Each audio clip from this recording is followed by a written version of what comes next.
I wanted to talk a little bit about end of life, caregiving, and flower essences. One of those things that so many of us have experienced already, and there's not a single person here who won't experience it. Katie has been in touch with a lot of these things that have happened, and I remember it reminds me back in 2008 when my uncle, who lived in Paradise Valley, he had MS and he was dying. He had become nonverbal and he was within the last week of his life, and we went up to see him. I think that was the first moment that we ever thought about how to use flower essences at the end of life, and she just like, oh, he was like comatose, right? He was comatose, nonverbal, eyes closed. So Katie had inner peace in her purse. This was back when there were only 6 blends. And she sprayed it on a washcloth and she wiped his brow. And in just that one motion, his whole face changed. And he opened his eyes. He opened his eyes. Oh, wow. And you could see the layers falling off. Every time she misted him and she wiped it across his brow, it was like another piece of baggage fell off, and he would like shimmy a little, and like there was something going on. And that was actually back when I made the chocolate that matched the flower essence. And he couldn't eat at that point, but I opened the bag and I put it up to his nose when he said, wow. And I think that might have been the last word he ever said. But that planted the seed for us to really see and experience, like, anytime, every time, this is always something that can help. And then years later, these are my parents. This was, I think, probably 10 years ago, and they were both in good health. My mom went on to lose both of her legs 2 years after that to peripheral arterial disease. And my dad was always in excellent health.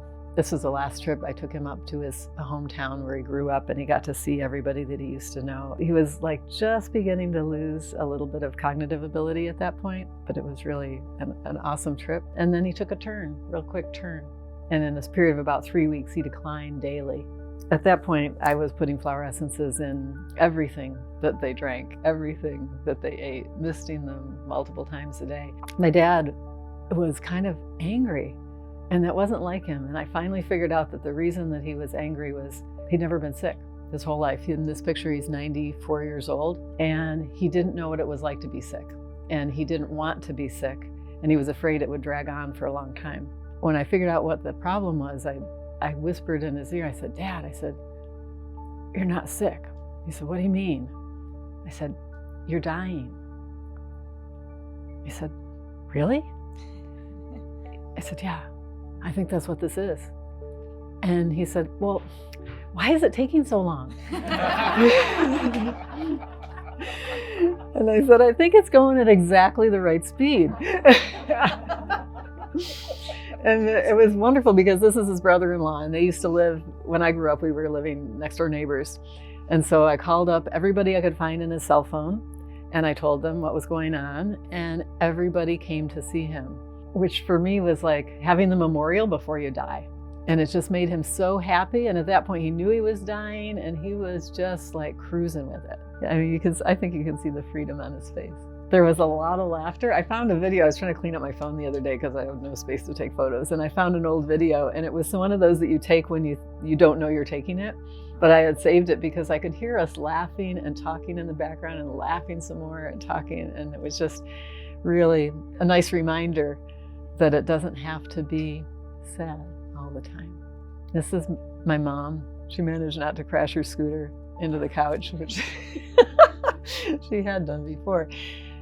They were married 69 years, and they'd known each other for like 72 or more. Like, yeah, it was a lifetime. But she had also, at the time, I just wasn't recognizing it. She was pretty deep into dementia by this point.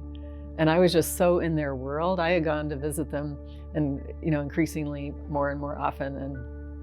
And at a certain point, she did crash her scooter into the piano and overturned it. And from that moment on, I had to stay there with them and just keep an eye on things. And so I hadn't recognized that she was slipping into dementia, but it became more obvious later. Katie sent a bunch of flower essences. That's when you sent Sriracha Do you want to talk about that one? One of our friends, her best friend was dying of cancer, and she actually shared that she used this particular remedy because we were just coming out with it in the Flower Evolution program.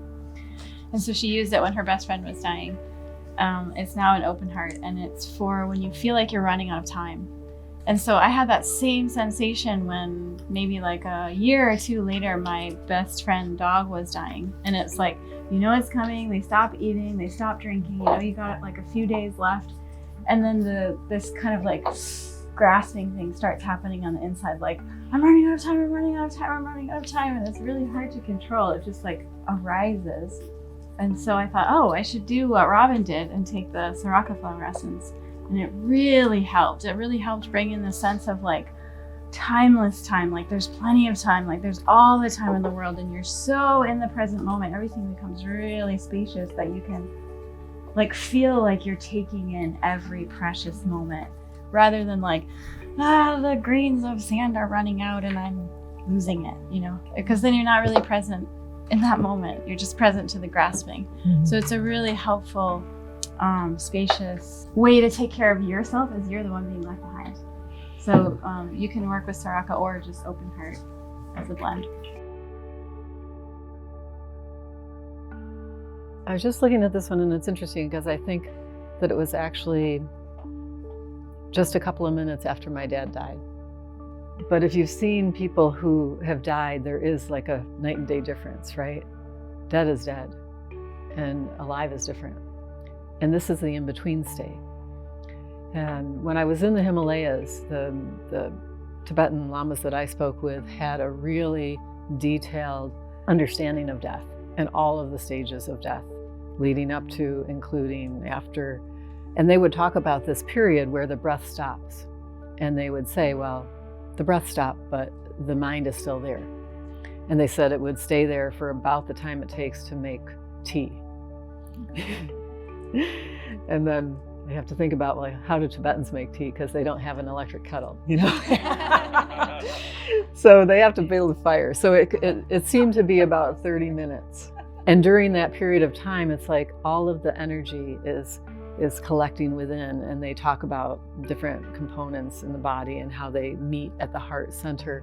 People who have actually trained in meditation during their lives can control this process to an amazing degree. I have seen the body of a monk who was still in meditation. I think by the time I saw him, he'd probably been in meditation like 10 to 14 days. So his breath was stopped, but his body was not decaying yet. It did none of the things that a normal dead body would do. There was no rigor mortis, nothing. People were actually filing by to take a look because it was like honoring, you know, it's like he knows what he's doing. He practiced his whole life for this moment. He is completing his meditation because there are certain things that you can do in that state that's really subtle that can peel away, you know, so many obscurations so that you die consciously. And they actually have a tradition where the people who have trained really, really well die so consciously that they know where they're going. They choose where they end up. There are people who write letters before they die telling you where they'll be reborn. That's probably stories for another day. But in any case, it's just in recognition of just because the breath stopped, it's not like, you know, turning off a light that quick. There is the pulling in of the energy. And so that was the state. And at that point, it's also really helpful not to disturb the body, typically. You know, I know that all kinds of cultures have all kinds of different traditions. I was actually in a hospital in Kathmandu one time. Their hospital wards are like this, and there might be 20 beds in them. And there's a whole family over there wailing because their loved one just passed. And it's part of their tradition to wail. I know there's other traditions where the more noise you make, the more, you know, the better it is. In the traditions that I've looked at, they say, if you cannot touch the body at that point, it's a good idea, just because less distraction, you know. And if you do touch the body, then you don't want to touch the feet or any lower place typically, because it draws the mind down again, and you just want it to go to the heart, and eventually, optimally, you want it to exit through the crown. But it's a really sweet moment. It's such a peaceful moment. it was really, really interesting to be invited into that because Lisa was in Florida at the time and she had cameras in the house. So she actually let us be a part of the death process.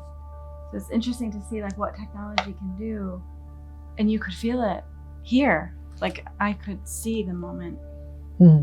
It was so, so precious, so sweet. So there are ways you can connect with your family members from afar. That's an interesting point because I had almost forgotten that we did that for my dad. But then when we moved my mom from Florida to here afterwards, and I had cameras just to keep an eye on her. She got really creative at the end. But it was also a way so I could send the code to my brother in Texas, and he could participate, frankly, without the complication of having to be there, right? I mean, like sometimes with family, it's not that easy, right? People have different ways of doing things, different belief systems, different temperaments, and yet it was really nice to be able to include him so that he could tap in whenever he wanted, but we could still hold the container in the way that we wanted to. So cameras are really awesome, actually. The deeper that she slipped into dementia, the more what I would call spirit interference there was. And it's interesting because like in a Western tradition, we may not have awareness of that. But if you think about a lot of the symptoms of Alzheimer's and dementia and talk to other people, you might be amazed at how much of that might not be your loved one. And there's kind of, I mean, with Allison's mom, we witnessed that. She had really deep Alzheimer's, and she would often go to the mirror and look like a different person. And she would talk to herself in the mirror. And sometimes she would kind of like bark like a dog or like in the mirror and do certain things that were really...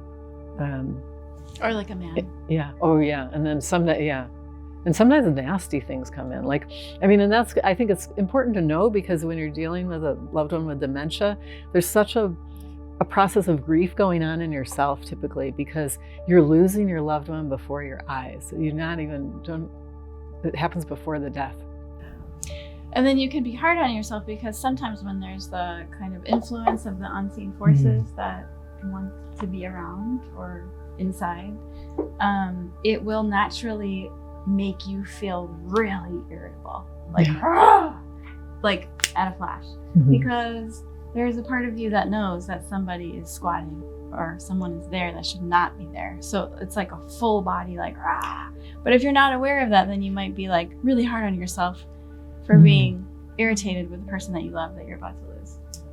That's where infinite love comes in really well. Infinite love, I mean, I was going to say, do you think that that is the best one for like kicking out the spirit? One of them, yeah. Interferences. And it's also good for irritation in general, opening the heart. So yeah, one of the things that we did, she had like recurrent UTIs, my mom did.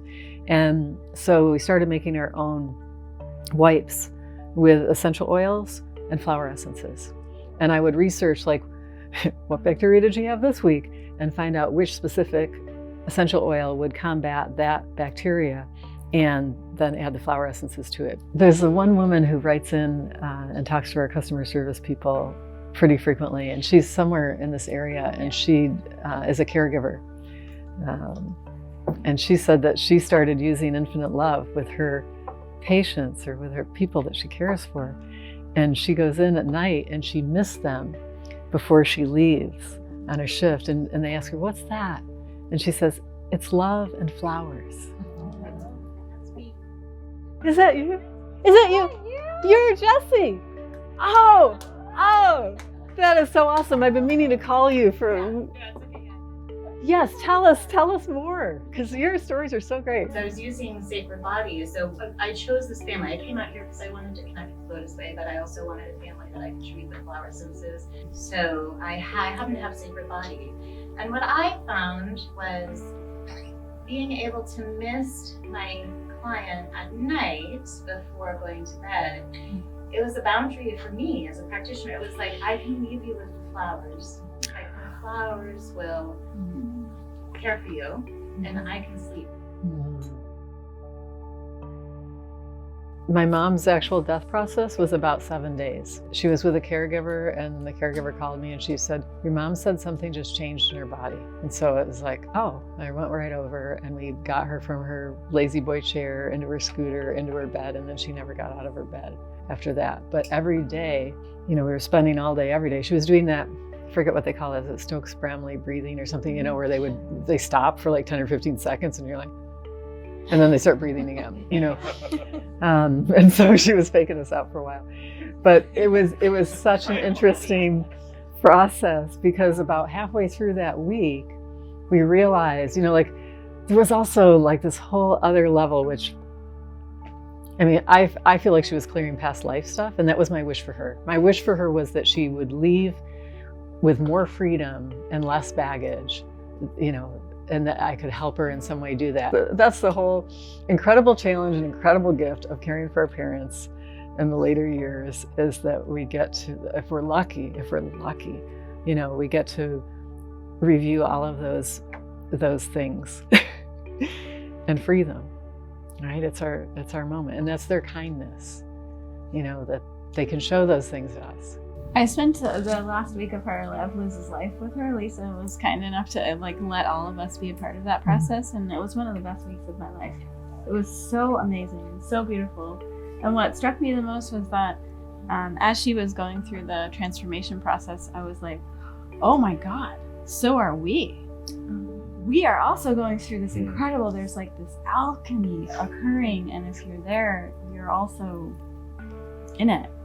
Anything that you want to say about how flower essences helped when there were those moments when you perceive her as suffering or moaning, groaning, or birthing? Yeah, because we were saying that the death process is kind of like reverse birthing process. And I've talked to midwives who talk about the groaning being part of the body's way to use frequency to loosen things for the process. And I feel like that was also happening during the death process. And there were sounds, there is groaning, and but I think that we jump to interpret that as something that has to be alleviated, like super quick, like we gotta stop the pain. I'm not convinced it's always pain. I think there is a part of that is the unraveling process, and just a natural expression of an unraveling process that wasn't necessarily the kind of physical pain and suffering that needed to be, say, addressed with morphine. I know there are times when that is true. And I was very fortunate with both of my parents that it was not traumatic. It was not sudden. It was, really easy, relatively easy process. But to have the flower essences to kind of ease that reverse birthing process, to be able to miss somebody when they're going through that, and then have them just stop in the middle and just kind of have a sense of ease or freedom, or, to pick up on that frequency of the flowers. That helps, I think, to give us confidence that we can let nature have a process and not have to control it too much. Then we have Gracie. Gracie had a stroke earlier this year, and we thought she was on her way out. And we didn't know how old she was exactly, because we rescued her in 2009. So we knew that she was at least 13, probably 15, 16. We don't know how old she was. She rallied like a champ, though. It's funny because the dogs, both Katie's dog Joy, that she's written about a lot in her blog, they faked us out so many times. Like, we were all like grieving and like, oh, and then feeling better, I have one recipe that we called resurrection pork, because she was definitely on her way out until, what's for dinner?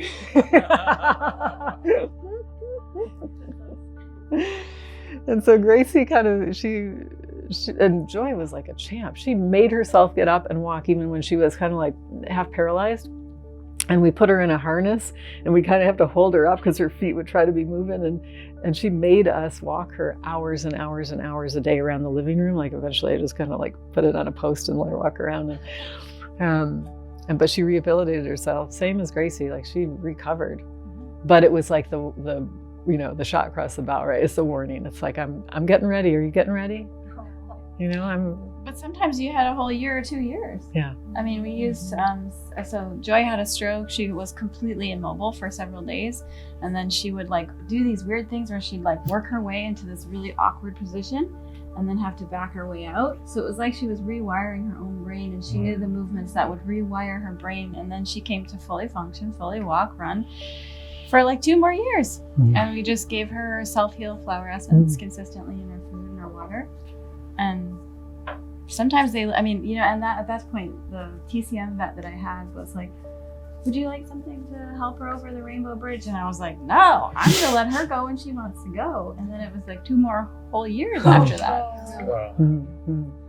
Gracie recovered, but we always kept our eye on her because we knew that she was giving us a signal. And then this was in between Austin Flower Lounge and Miami Flower Lounge, and we were home for a few weeks and we're getting ready to go to Miami, and I had that thought like, Gracie's gonna go before Miami. And I thought, no, she's not. There's only 3 days left. It takes too long, right? There is a process to it. It typically, when they're like that, it just takes too long. So I'm like, you're just worrying, And then the Sunday before the Tuesday that we went to Miami, just this bizarre set of circumstances. Gracie did have a habit of falling in the pool. And so we had a collar on her that was her safety turtle. And it would have a shrieking alarm, and we would charge out and haul her out of the pool, a few times. Anyway, yeah. It was on one Sunday morning, and you guys have been out back doing practice, and then there was just one moment where nobody was out back, and then I had slept in, and I got up and I looked out, and I'm like, oh, what's in the pool? And I went out and I found Gracie in the pool. But her alarm never went off. Yeah. Didn't go off. And you had just been out back, and you went out front, and you had the most amazing song on your phone that you played. A super beautiful song about somebody drowning. And my teacher said that he believed that Gracie had it orchestrated, that she didn't want to go the slow route. And she did it perfectly, because there was like almost no chance of that ever happening. It's Justin coming to say goodbye. And again, flowers are really, really helpful. We left the body for 3 days. We did that in both cases with our dogs, and they're fine. They didn't decompose. And we just wash the body with flower essences and essential oils and sprinkle flower petals. And it's so helpful to have that extra time. Yeah. Same with my folks. Like my dad died at night. I didn't call anybody. He had hospice coming in and out, and I just left him. And then the next day he had one woman who would come and shave him, and he just loved that. He just lit up when he was like, I'm 94 years old and I've just never had this kind of treatment, because this woman was like radiantly beautiful, and she would shave him. And I had asked her, I said, when someone dies, are you the one who comes and takes care of the body? And she said, no, that's somebody else. And I'm like, So she was coming to see him the next day, but he had died the night before. And she called a couple times. She said, oh, I'm going to be late. How's your dad? And I said, he's doing great. She said, okay, fine. He can wait a couple more hours. I said, he's cruising. You don't have to wait. And so then she burst in the front door, finally worried she's late. And I said, one thing I have to tell you. I said, he died last night. And she's like, oh. I said, that's okay. He's doing fine. I said, I wanted you to be the one. She said, I'm going to have to tell somebody. Yeah, I know. Oh, but then she helped us wash his body with flower essences and, just take care of him. And we got a lot of flowers. We put flowers all around. And then when the people came to get the body, we had flowers and petals and everything all around her. And they're like, wow. It made their day too. But it was, for my mom, it was more important, when my dad died, because she had the memory loss, because it was a shock to her. She needed to be able to ride her scooter. That's her scooter that went by. Somebody just drove by. Ride it by him and pat him and make it more connected in her mind what had happened. You know, there was no reason to just like whisk him off really quick. And I think what's really interesting and important for the survivors is to watch the body change. Because in the beginning, you're so attached to the form. You know, it's like, oh, I've seen this my whole life. My whole life I've seen this form. But as time passes and the eyes kind of sink and the skin gets stiff and it, you know, like things change and then they look less like themselves. And then you can really, like, you can't argue, like, this person is not in this form. You know, you might feel their presence, but it's not related to the form anymore. It's almost like liberating the energy so that they're present, but they're not confined. And that's super helpful to tap into, because even when they take that empty shell, then you're still in touch with your loved one, because you know what they feel like and you can feel them, and it didn't go away with the body. So yeah, I would say don't feel any panic about like having to call somebody right away or, you know, take care of it right away, because I did look up the laws and they're like, you can keep the body for 7 days. I'm like, I think we don't have to do that, you know, because it does start to change and it's like, oh, interesting. You know, there's a difference, but it makes it easier to let it go and easier to adjust for my mom. This is perfect timing because I'm about to go visit one of my best friends who's dying, like right after this. Oh, Going straight there. And she's been in so much pain. Oh, Like just agonizing pain. yeah.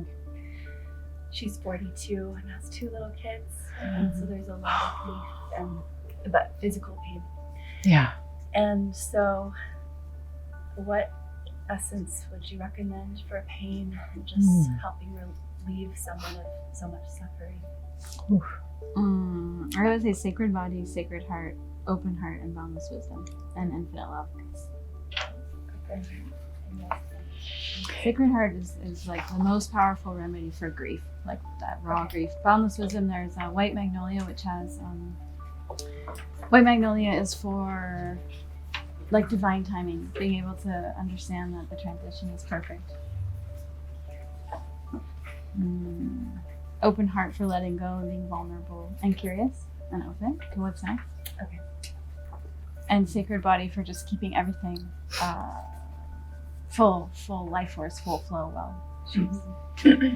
And then divine within. In most of the blends, right, there's at least 5 flowers in each blend. And in the many blends, there's one that in particular is for attachment. And I thought, how interesting is that? Because it's going back to that concept of letting go. Letting go on the cellular level, letting go in our spiritual practice, letting go in every way. And it's like so helpful to have a letting go worker in there for you. And they're just as important for the people caretaking us for the one leaving. Yeah. Yeah. Okay, so I'm gonna set a timer, 5 minutes. If you could imagine the most beautiful, exquisite, fabulous, miraculous transition of your own death, what would it be like?